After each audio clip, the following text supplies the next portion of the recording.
आज की कहानी का शीर्षक है बदला। अजय बाबू की शादी की पार्टी थी। इतने लोगों को न्योता दिया था कि हॉल खचाखच भरा हुआ था। अजय बाबू का रंग इतना काला था कि दिन में भी उन्हें देखने के लिए टॉर्च की जरूरत पड़े, ऐसा लोग कहते थे। ऊपर से काला कोट पैंट पहन रखा था।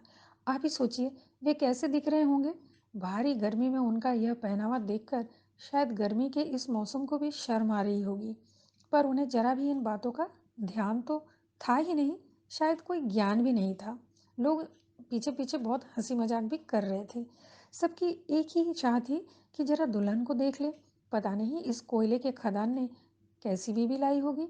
हम जैसे ही उनकी बीबी अर्थात दुल्हन के कमरे में गए तो देखा दुल्हन तो चांद का टुकड़ा था। इतनी गोरी रंगत, उस पर गुलाबी बनारसी साड़ी क्या खूब जच रही थी।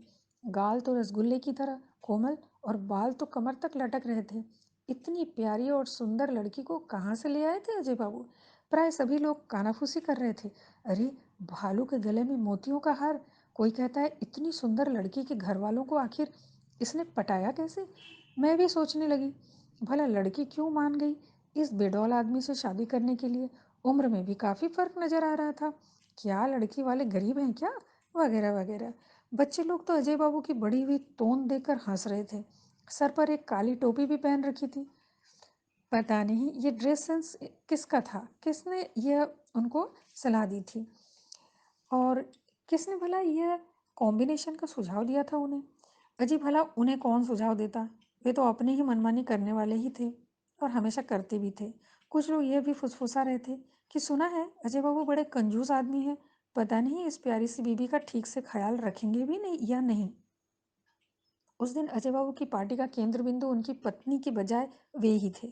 जिसको देख वही जिसको देखो वही अफसोस कर रहा था। कहाँ अजय बाबू और कहाँ उनकी बीबी। आखिर उनमें ऐसा क्या दिखा कि उनकी पत्नी विवाह के लिए राजी हो गई थी। सब लोग पीठ पीछे हंसी मजाक कर रहे थे। ज्यादा भीड़ दुल्हन वाले कमरे में थी। जो भी गिफ्ट देने जाता था वहीं ठहर जाता था। बड़ी मुश्किल से उन्हें खाने वाले कक्ष में भेजा जा रहा था। वहां उपस्थित बच्चों को तो जरा भी समझ में नहीं आ रहा था कि दुल्हन का दूल्हा कौन है।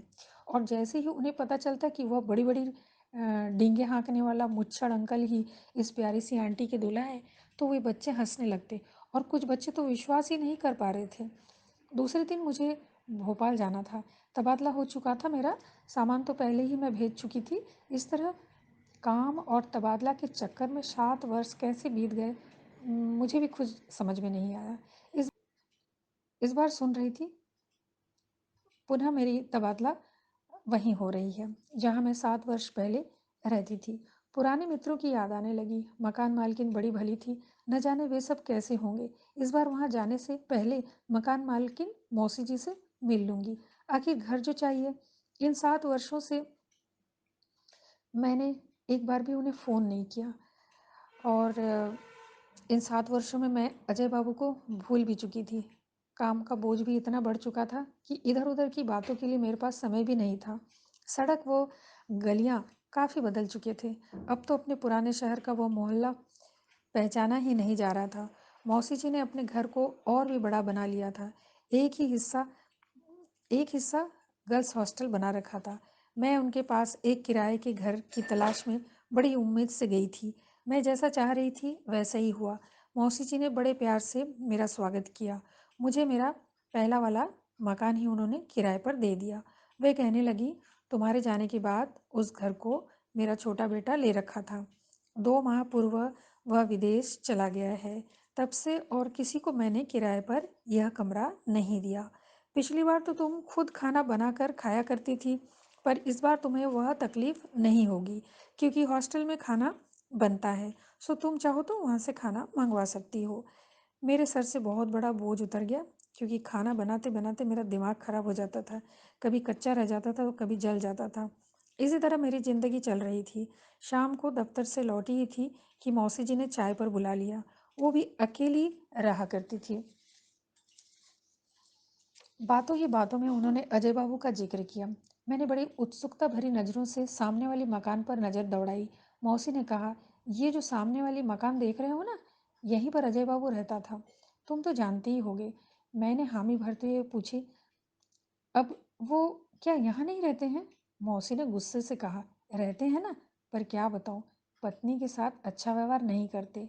दो बच्चे हैं उनके छोटे छोटे, और पत्नी तो बड़ी भली है। तुमने तो उनके विवाह की पार्टी अटेंड की थी। अरे हम सब मिलकर ही तो गए थे, तुम्हें याद है ना? मैंने हौले से सर हिला दिया। मौसी फिर गुस्से से बोलने लगी, नज़र लग गई बेचारी को। सब लोग उसकी सुंदरता को लेकर अजय का मजाक बनाया करते थे।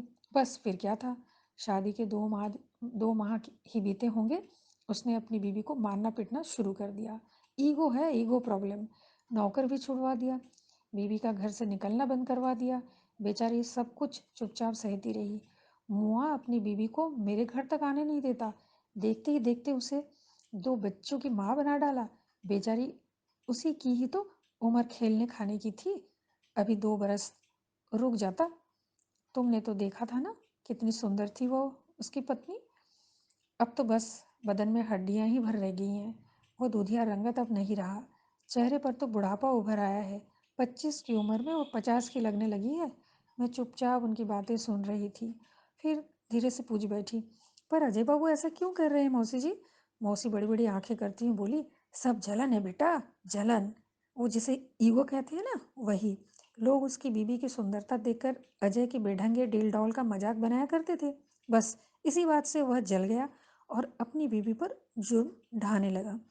मैं फिर पूछ बैठी, वो विरोध क्यों नहीं करती? अपने मायके क्यों नहीं चली जाती?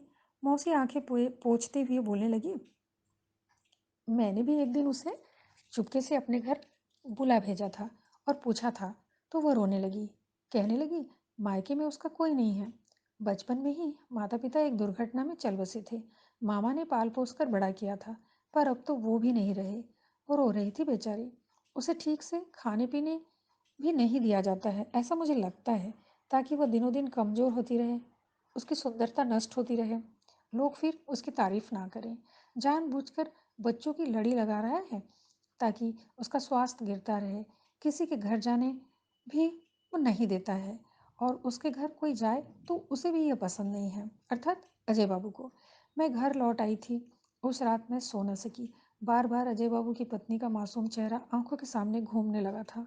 उस बेचारी औरत की मदद कैसे की जा सकती थी, मैं यही योजना बनाने लगी। एक रात अजय बाबू न जाने क्यों अपनी बीवी को मारने लगे। पहले तो मैंने सोचा शायद बच्चों पर नाराज हो रहे होंगे, पर ध्यान दिया तो पता चला वह अपनी पत्नी को गाली दे रहा था और मार भी रहा था। पर पत्नी की कोई चीख सुनाई नहीं दे रही थी। बच्चे रो रो कर कह रहे थे, माँ को मत मारो पापा, मत मारो। मैं दौड़कर मौसी जी के पास गई। मौसी जी ने कहा, डोमेस्टिक वायलेंस के तहत हम कुछ कर सकते हैं, चलो पुलिस को फ़ोन लगाओ। थोड़ी देर में पुलिस अजय बाबू के घर पहुंच चुकी थी। अजय बाबू को पुलिस पकड़कर ले गई। मौसी जी ने अजय बाबू की पत्नी से कहा, अब सहना बंद करो बेटा, अब अपने पाँव पर खड़ी हो, हम तुम्हारी मदद करेंगे। इसके लिए सबसे पहले तुम्हें अपनी आवाज़ बुलंद करनी पड़ेगी। चुपचाप रहकर देख लिया ना नतीजा अब क्या हुआ। अब मुंह खोलो। तुम्हें हमारी कसम, हम तुम्हारी माँ की तरह हैं। तुम अपने आप को समझो, अपने ऊपर आत्मविश्वास लाओ, साहस रखो, और देखो, अगर तुम हिम्मत नहीं करोगी तो अजय तुम पर इसी तरह ही जुल्म करता रहेगा। तुम अपना सोचो, अपने बच्चों का सोचो। तुम बच्चों को तो छोड़ नहीं सकती ना। मैं किसी को छोड़ने की सलाह नहीं दे रही हूँ, परंतु अब तुम अपने लिए सोचो, अपने बच्चों के लिए सोचो। माँ हो ना, तो इसलिए हिम्मत करो। हम तुम्हें रास्ता दिखाएंगे। तुम्हें कुछ करना होगा, अपने पाँव पर खड़े होना होगा, अपनी कमाई करो, अपना रास्ता खुद चुनो। हम तुम्हें एक एक चीज़ बताएंगे, हमारी बहुत सारे सामाजिक संगठनों से परिचय है। हम तुम्हारे लिए कुछ न कुछ बंदोबस्त जरूर कर देंगे। बस तुम एक बार हाँ कह दो, तुम्हें इस नर्क से हम निकालेंगे। तुम साथ ही रहोगी, तुम्हारा परिवार भी अच्छा रहेगा, लेकिन तुम्हें सम्मान से जीना है, तुम्हें सर ऊंचा करके जीना है। इस तरह से जानवरों की तरह तुम पर जुर्म होते हैं और तुम घर में ठूसी रहती हो, पड़ी रहती हो। हमें देखकर बड़ा दुख होता है। अगर मेरी बातें तुम्हें अच्छी लगी हुई तो बस तुम एक बार हाँ कह दो, मैं तुम्हारे लिए सारी व्यवस्था कर दूंगी। मैं पास में खड़ी रही और सारी बातें सुन रही थी। मैंने भी कहा कि हाँ, मुझे भी बहुत कुछ आता है। मैं पूरा सिलाई का काम जानती हूँ और ब्यूटी पार्लर का काम भी जानती हूँ। नौकरी लगने से पहले ये सब मैंने सीखा हुआ था और मैंने काम भी किया हुआ है। अगर आप चाहती हैं तो मैं आपको यह सब कुछ सिखा दूँगी। धीरे धीरे मैंने देखा कि अजय बाबू की पत्नी स्वाभाविक होने लगी। थोड़ी सी उनके चेहरे पर हंसी खिल आई। हम समझ गए कि वो हमारी बातें अब सुनेंगी। हमें उन्हें पूरी मदद करनी थी। इसलिए मैं और मौसी जी ने उनको बिठाया, पानी पिलाया और उनके सर पर हाथ रखकर कहा, मैं तुम्हारी बड़ी बहन हूँ। और मौसी जी ने कहा, मैं तुम्हारी माँ हूँ, हम तुम्हें पूरी मदद करेंगे। हम तीनों एक साथ मिलकर काम करेंगे। तुम चिंता मत करो, बस तुम्हें अपना सम्मान वापस लाना है। इस तरीके से तुम अपना बदला ले सकती हो। आशा करती हूँ यह कहानी आपको पसंद आई होगी। किसी भी औरत के लिए ये एक आत्मसम्मान की कहानी थी। अगर आपको ये कहानी अच्छी लगी होगी तो प्लीज़ मेरे चैनल को सब्सक्राइब कीजिए और लाइक एवं शेयर कीजिए। धन्यवाद।